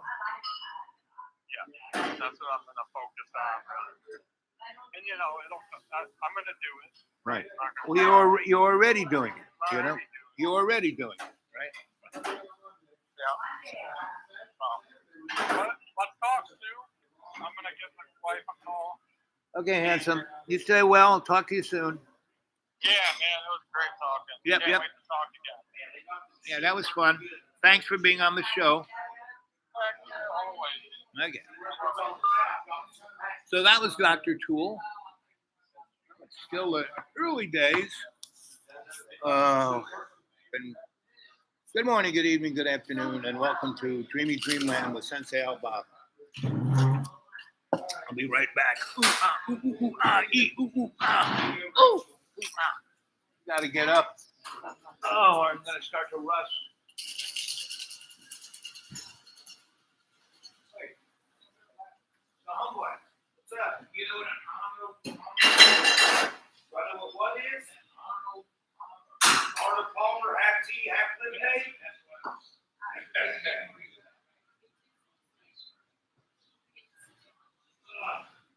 So what do you think of that little green book? That was pretty good, man. A lot of good insight in it, and it kind of spoke to the picture, which I had no idea what it was. Right? Seemed about that it spoke to that issue. You can't go wrong with honesty.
Like all the time, and I was like, yeah, but you never take me like to a certain level. I mean, like, you shouldn't be, all the time. I was like, I think you're full of shit. I think you're still too young. That's what I think.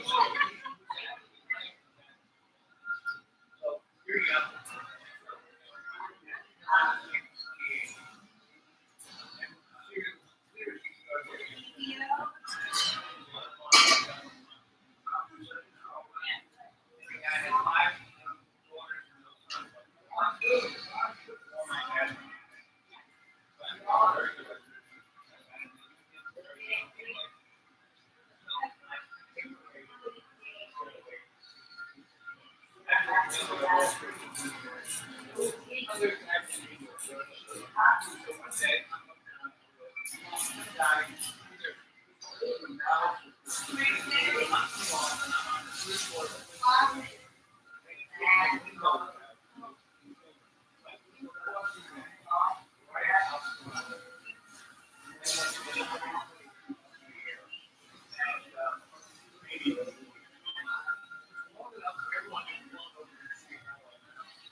I didn't feel great, but it felt alive. I was doing good. I was itching for days, but I was alive and able to itch.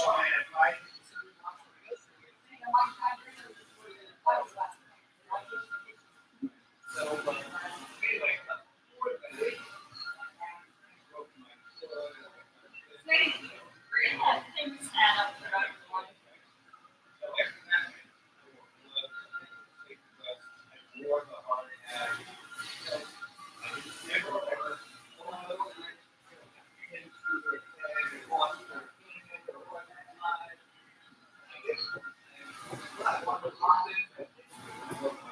These were attacking me too.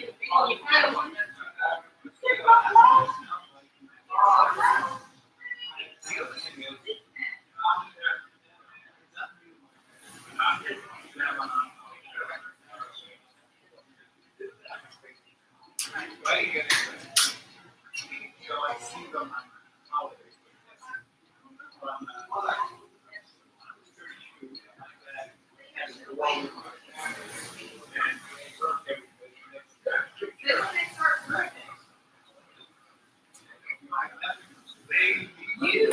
was dreaming, and I made a choice.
So that's what the name.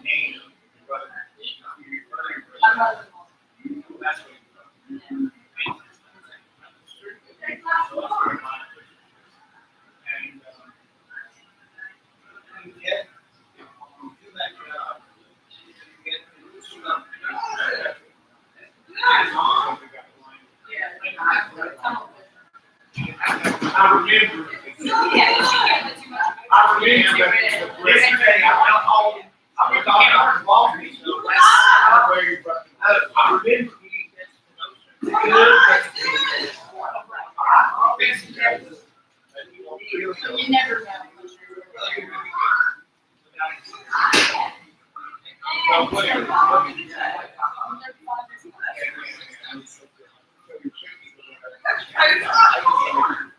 I'm still a teenager.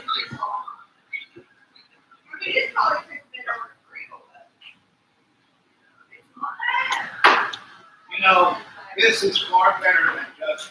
Like that? Oh, yeah. See, I like just. You're either- I can do one or the other, but I can't You be can do both. You're a purist. Yeah, I like that. Yep, yep.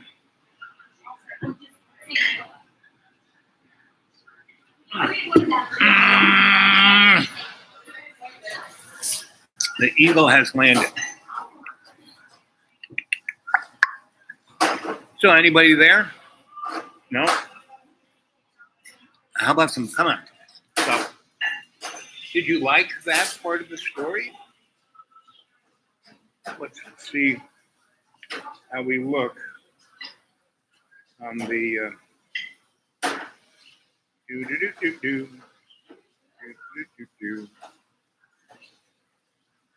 Come on.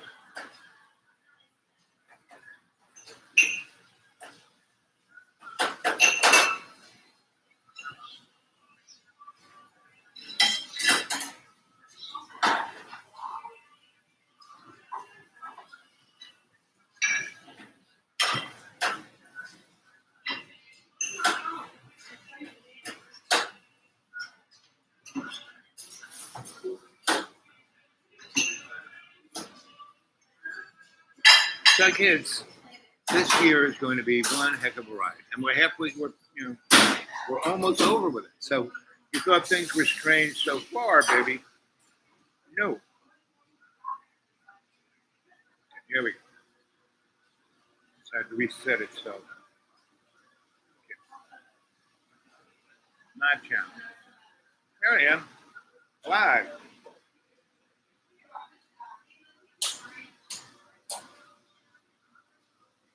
What's going on?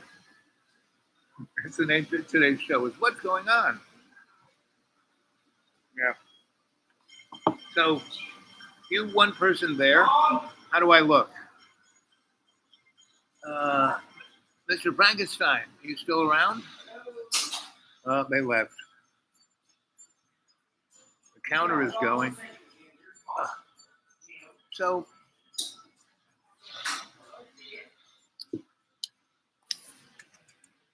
I'm telling you, I talked to Dr. Toole and told stories and gave insights and was just wondering what you guys thought of it. Right? Mm-hmm.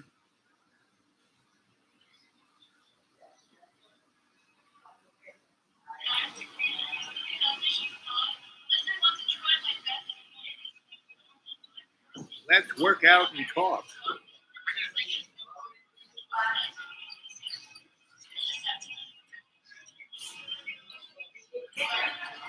God and Jesus, the Holy Spirit.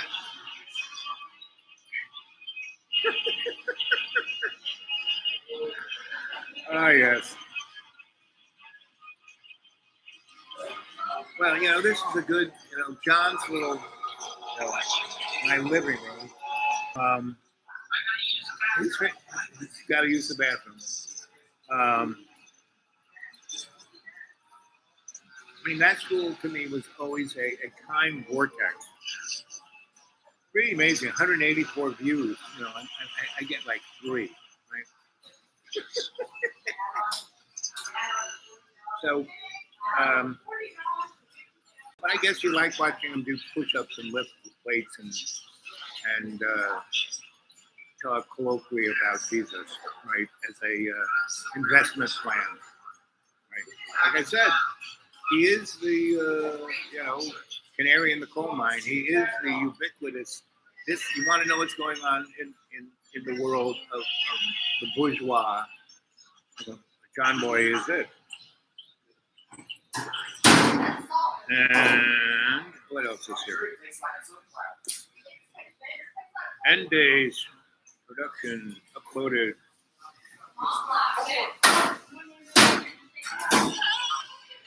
Every day is the end times to somebody.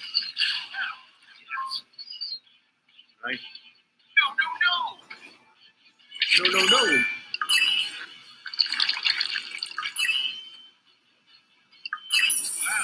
Yes. Oh.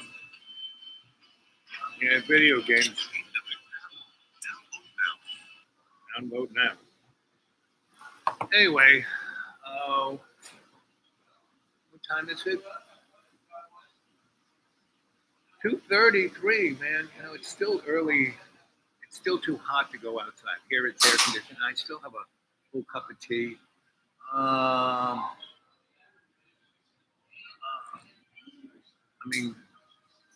Let's see. Who else can I call?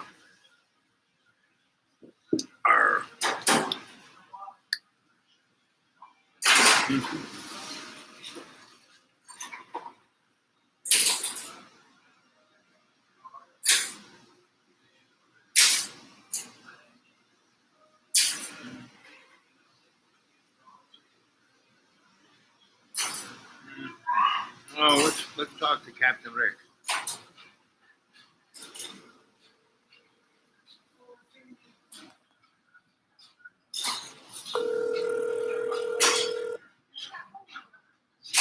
Do. This is a really righteous constabulary, and he has his own company now where he's trying to teach policemen to do community policing. He's probably not there. I'll let it ring one more time.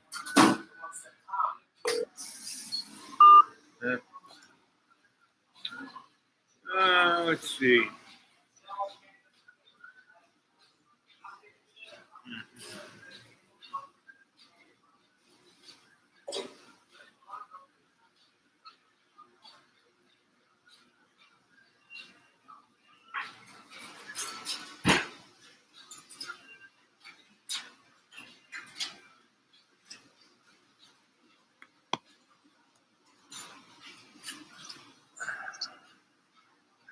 Announcement 4. Your call cannot be completed as dialed. Okay. Please.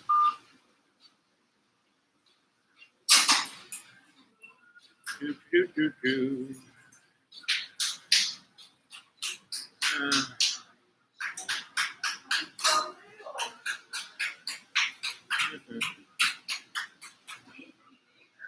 Oh, let's go to Mr. Colorado.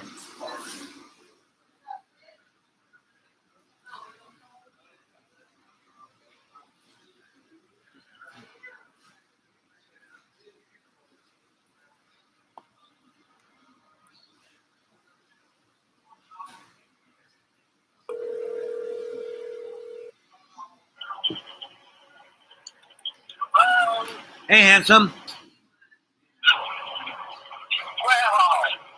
hi there. Well, you're part of the show. What do you know? Wait, did you say I'm on the show? Yes, and what do you know? Live from the bacteria between my teeth. Infected with old blood. Yep. Reading from nowhere, Utah. You know, they're looking for new show hosts. All the guys who do like the Tonight Show, the late night TV. Everyone's is falling like you and I should be the two guys on the next NBC late night show. You know. Hey, can I be your ending man? You got it. Yep. Mhm.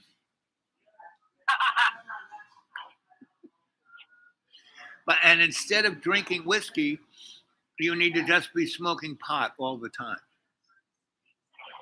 Okay, it's like countdown to the next song hit or something. Yes, I mean, it's legal in Colorado now, right? Oh, we're so far ahead of everybody else.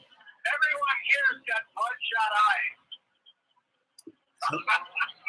I mean, that should be the business plan. Forget doing the show in LA or New York. We're going to do it out of your little studio. I think that's a great idea. And we can interview anyone because we could do all the interviews on Zoom. Yeah, well, we're like we're virtually nowhere. Exactly. We're Yeah, we're nowhere and everywhere. That might be the name of the show. Nowhere and everywhere with Al Bob and the Colorado Kid. Yeah, sure. I'm all for it. And you could be the band, right? The guy in the band? You are the band. Oh, the band. You're not just Ed McMahon. You are, we are gonna, you'll be able to get paid 12 different times. Wow, awesome. I want to be the Doc Severinsen of the juice bar. You got it. The juice bar. Exactly. Yeah. Oh, so hey man, are you getting any? Are you getting any or what? Are you having a good height of some harvest or at least a little maintenance? You know what I mean, right? Well, I'm my vegetable garden is doing pretty good. I can say that. But where I am, because of the topography, the soil, the rain, and the temperature, my location for my garden is amazing for beans. I'm like in the bean capital of the world, right? My onions, my cabbage, My squash aren't doing too bad. I don't have any problems with, any bugs eating. I mean, I have the usual bugs, but nothing like really, that just attacks this plant or that plant. So everyone is getting and I don't do any. I planted everything in June, and then just left it alone, right? And it's been raining so much, I don't even have to water it anymore. So, and so like the beans are good, and they're all grown up the side of the fence. So my little path goes right by it, and I pick the youngster beans and eat them right then because they're so tender and yummy, and that's good. So that's pretty much what I'm getting out of my garden, and all the other stuff, it hasn't even shown up yet. Like I said, my squash, um, you maybe in a couple weeks I'll start poking around in it and see if anybody is coming up or whatever. But I'm not really, other than the beans, that's about it. But you're doing pretty good. Your garden's doing pretty good, right? It's doing pretty good. My corn's 9 feet tall. And hey, a couple days ago, I finally caught that raccoon. Huh. I caught him in a trap. So, and I sent him a few miles. Well, he is now miles away from my house. Right. I didn't. There's no or anything like that. Right. You didn't go Middle Ages on him. And he was in my trap most of the night, and he was scared. Anyway, he won't be eating my corn. The raccoons are really assholes. They'll just tear down the whole corn stalk and then take 2 bites. Yeah, right. They'll tear down the next one. Well, they're like selfish teenagers. Yes. Little brats. Little brats. Yep. And so the only way. So my little property, it's really great that all the animals and insects and everyone's there. So there isn't a singular entity that is the bully and eating everything or doing everything. Everyone there has a predator, right? So everyone's kind of behaving. And the newest kids on the block have been bunnies. There's a family of bunnies that came in, and they are quite amazing in that they don't go after my garden. They just eat my lawn. And I haven't had to mow my lawn in the last 5 weeks. That's perfect. They're perfect. It's like, and they're not scared of me. I'll walk out and, turn the corner, and they'll all be there mowing the lawn. They just kind of look up at me and go back to mowing the lawn, Yeah. Oh, you've got a good neighborhood. Yes, it's a very good neighborhood. The only annoying part of my neighborhood is the humans, But even them have gotten bored, and they're not running around being obnoxious as much as they were. They're doing something. I have no idea what they're doing, but they're not being obnoxious near me, which is fine. So I was sitting in my front lawn, and one of my neighbors, I want to talk to you, and so I kind of, sat on my front lawn and brought a chair for him to sit down on. She said, "I'll be there, around 8:00." I sat around there 8:00, sat around there 8:30, 9:00. I kind of turned on the radio and listened to alternative radio out of Boulder. Do you know alternative radio, David Downspawn? Not that particular one. If you go on the internet, it's alternativeradio.org. He's been doing it for 40 years. He's had every really interesting person you can imagine talk, and he records them, and he's got them in his library. And so he was playing, what's his name? Who's the guy? what's his name's American History? Howard Zinn? Howard Zinn. He had Howard Zinn, something from like the 90s. And he was talking about the Constitution and a whole bunch of really, I mean, he's funny, he's interesting, he's had a lot of experience. So I put the radio on and I put my little recorder on and just recorded Howard and then sat down and it was so nice because the moon was almost full or was full, but we've had a lot of rain here. And so everything's greener than green. And right over my head, it was a clear sky, but the moon was behind me and it was coming sideways through it was raining like a mile away from me, really bad lightning and raining. But above my head it was clear and I could see the stars and the cloud was so dark that it was kind of shading my little part of the open sky so I could actually see the stars. And all night long it was raining all around me and lightning and crashing. And I was talking to a friend on the phone. Hey, can I call you back in maybe about a half hour? Oh, sure. Give that a shot. You got to go make a delivery? Well, I'm almost at my destination, and I got to deal with the clientele. I hear it. But okay, if we don't talk, what I really want you to do, I'm serious about, I really have this jolt that we could do the TV show. And, if you could just do a little homework and talk, call up people and say, what about this? It just the stars might align and we might get that gig. And then you wouldn't have to be driving the truck. You'd have all the money in the world and I could come and live in your little box. Well, I do know a lot of interesting people, and you are one of them. Yes. So, who knows? So put that in your brain pan and just put a little effort into putting it out. See what you can do. Okay, we'll start connecting some dots, baby. Okay, handsome. Take care. Yeah.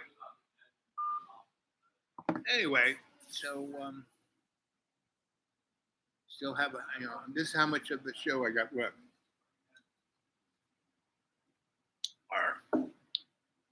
So let's see. Oh, look at over here.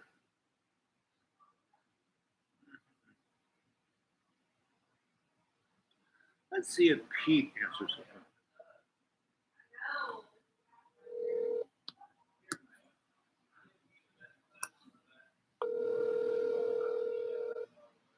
This guy's a very interesting guy. He's done everything. He's been all over the place. He was pretty instrumental in the forward movement of the social scene. We call him an activist. And he was doing it up until the time he was in his 70s, and then he fell over and broke his hip. Hi, this is Pete. Thanks for calling. I'll get back to you. Bye. And that's it. He doesn't answer the phone. He still receives messages.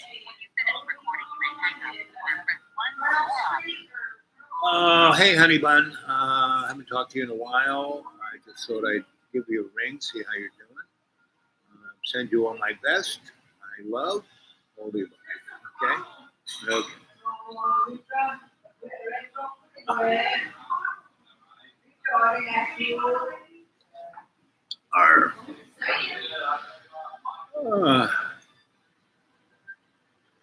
it's those few hairs that always kind of pop up. I can either, slick it all back so it looks like that, or wear a hat, or I can go, Albert Einstein. I can go that way. I actually kind of like that. So here we are in Thailand. We just flew in earlier and had lunch. And the crowd has gone out, and just taking it easy. Talking to you. They got pretty good Wi-Fi here.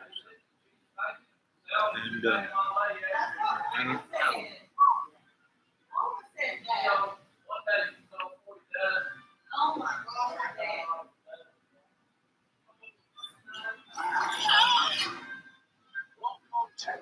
Oh, this guy. things are these days. Everything's going hunky-dory, of course. Check this out. Of course, we have a new Inflation, of course, Reduction Act would increase taxes on nearly all Americans. Sounds like they're trying to actually just make you pay more no matter what, folks, while telling you the exact opposite, telling you that, look, we're going to give you these stimulus checks, and then next thing you know, you got inflation. It's like that few $1,000 you got was worthless. I went to the supermarket today. And that, by the way, this isn't about inflation in the supermarket. We're going to be covering a lot of interesting stuff in this video. Also, we'll be getting into the fact that there's been a drought all across the US of A and also Europe. Here we have Texas. Literally, their trees are drying up, folks. This is how dry it's been in Texas. We're seeing an endless heat drying up. Even houses are having issues with It's always been cracking from hot being in too Texas. dry. It's just they're You see sucking ground the here water is just out of the completely air. dried up and cracked. You can see, obviously, this water has shrunk quite a bit. And we're going to be getting into a lot more than this later on in the video. Drought in Texas, how to protect your trees from this heat and dry conditions. And you have to ask yourself, why is this happening all across Europe and America? We're going to be getting into that later. And Africa and Asia. World, as you would say, Economic, Forum, those dudes. Yeah, apparently their plan is coming together quite well just by happenstance. Just for some random reason, everything's going the right direction for them. Or actually, not exactly. I mean, everything's going their direction, but some of it's not going right. Okay? And I think it may end up not working out for them in the end. And actually, I get into that over on my website, grvideos.com, where I actually go in and show you what's going on in the background. How actually, I don't think they're going to be Happy. I don't think they're going to win. I don't think they're actually going to be even around very much longer, honestly, because of some of the stuff going on. The world is indeed going through something right now, folks. It always has. At any rate, getting back to what I was trying to get at. Of course, link is in the description for my website, grvideos.com. And the stuff I'm talking about is in the membership section, which is $4.95 a month. The first month is free. Getting back to what I was trying to get at over here, folks. The fact is, a number of things are lining up, but the only problem is people are noticing it. People like you and I. And it's more than just you and I. It's like literally half the public at this point almost. It's really getting to that point. That obvious. Before, they didn't have this problem called the internet. The internet has become a problem for them. That's why the internet is going As you bye-bye. can see here, of course, they tell you they're going to give you something, and then in the end, you end up paying more for it. Right? That bureaucracy works out quite well in the end. It always does. Now, of course, we have this. Check this out. Nearly 950 U.S. flights were canceled. More than 7,700 were delayed on Sunday as travel chaos took its toll. Now, what does this mean? Well, of course, they say it's because of jobs. It's because of redundancies. It's because of just random things going wrong. Technical issues, air traffic control problems, pilots timing out, other types of delays. It's kind of like those processing, of course, food processing, of course, facilities that we heard about way more than usual. Just, planes just going, into them. And just, for some reason, they're all just having problems and they can't run and they have to close because something happened. Technical issue. Some other thing, like a plane literally flying, as you would say, into, of course, it's, all this kind of stuff. And it just happens to fit their Narrative. plan.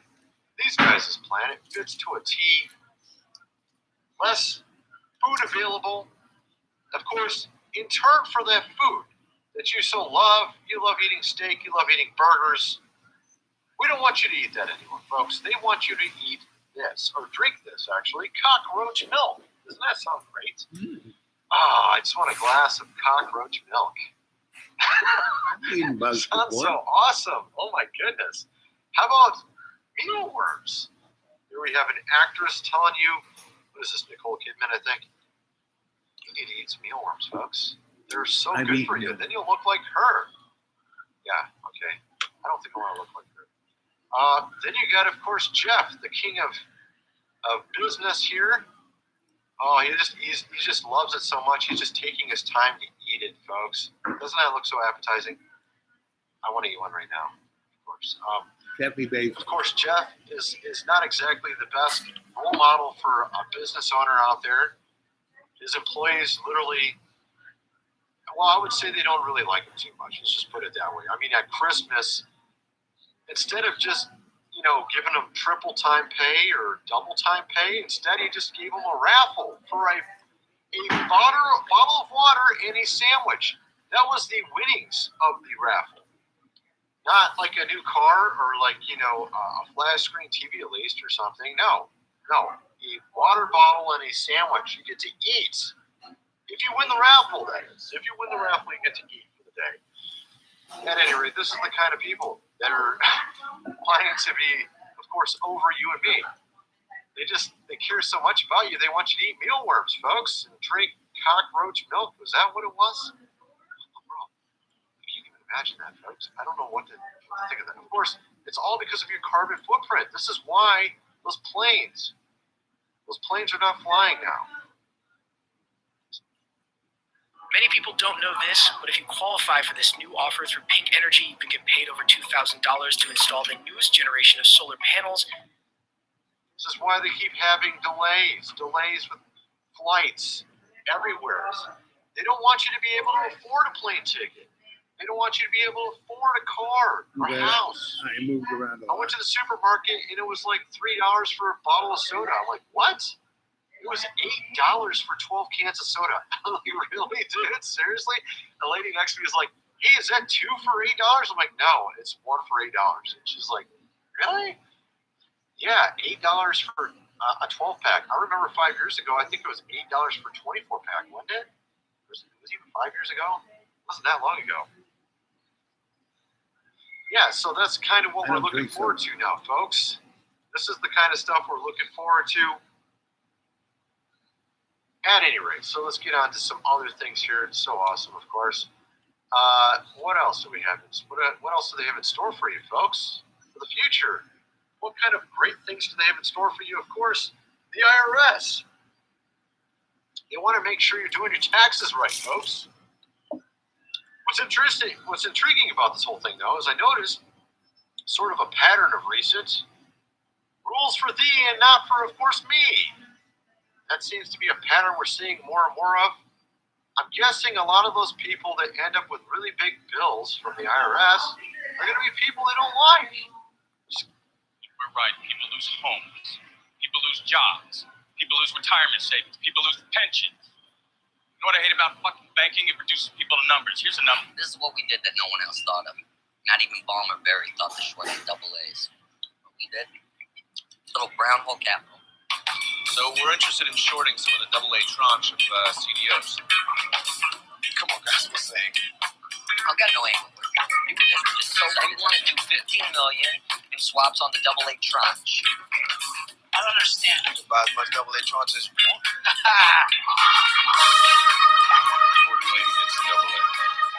Look, I will show you as much as you want. Yeah, perfectly, boss. You?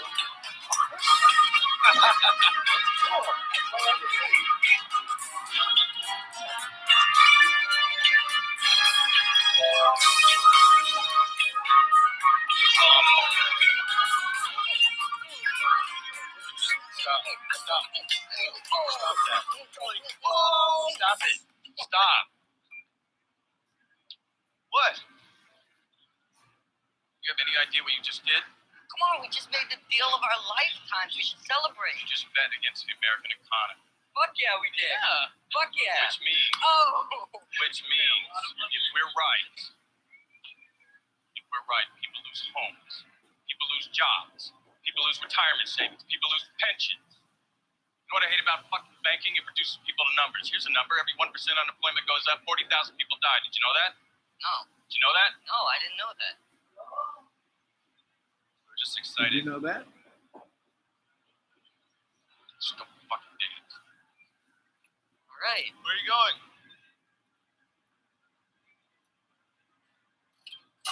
Oh, I just got really scared. We're First of all, great show today. You were terrific. Thank you. Your big mouth was a revelation. I appreciate that. You're worried you and your swaps are getting played? Well, this is an opportunity for you to be who you're betting against. Try not to get too righteous and listen a little. Okay, fine. Who is this guy? A real solid gold asshole. I'm CDO manager. CDO manager. Harding Advisors. I didn't realize that there was anything to manage with CDOs. We select the securities that go into the CDO portfolio and monitor the assets. I do most of our elections CDOs. Do you represent the investors or Merrill Lynch? The investors. You do. But Merrill Lynch isn't going to send you any customers unless you put Merrill Lynch's bonds in your CDO. Good question. Let's just say Merrill and I have a good relationship. You have a good relationship with Merrill Lynch. We've been doing business together for And so the CDOs that you create are of the highest quality and the highest value. Absolutely. Absolutely. Are you at all concerned about the rising default rates? I assume no risk for this products myself, Mike.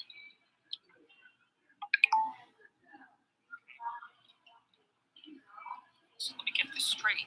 The bank calls you up. They give you the bonds they want to sell. They give you clients. They give you money to run your business. They give you fat fees for doing so. But you represent the investors. Is that right? Yeah. But we're down the Merrill Lynch building. Okay. Where We're are in you? New Jersey. You're 20 minutes away. 5 Visa helicopter. It's funny, guy. That's hilarious. Oh boy. Your boss is about to explode. No, he's Hold on. curious to Hold on. explode. Hold on. Say that again. CDO A has parts of CDO B. CDO B has parts of CDO A, but then they both get put inside CDO C. Yeah, that one's called CDO squared. CDO of a CDO. Right? And then there's CDOs made up on the opposite side of the bed. You make your swaps. We call them synthetic CDOs. What did you say? Synthetic CDOs. Synthetic CDOs. That is fucking crazy. It's not. It's awesome. His face is starting to boil. He looks like a bad guy from All right, let's say you have a pool of 50 million in subprime loans. How much money could be out there betting on it in your synthetic CEOs and swaps right now, tonight? $50 billion. What? If the mortgage bonds that Michael Burry discovered were the match, How much bigger is the market for insuring mortgage bonds than actual mortgages? 20 times. If the mortgage bonds were the match, and the CDOs were the kerosene soaked rags, then the synthetic CDO was the atomic bomb with the Trump president holding his finger over the button. It was at that moment, that dumb last straw, with the stupid look on his face, that Mark Bob realized the whole world economy might collapse. The Big Short. Yeah, babies.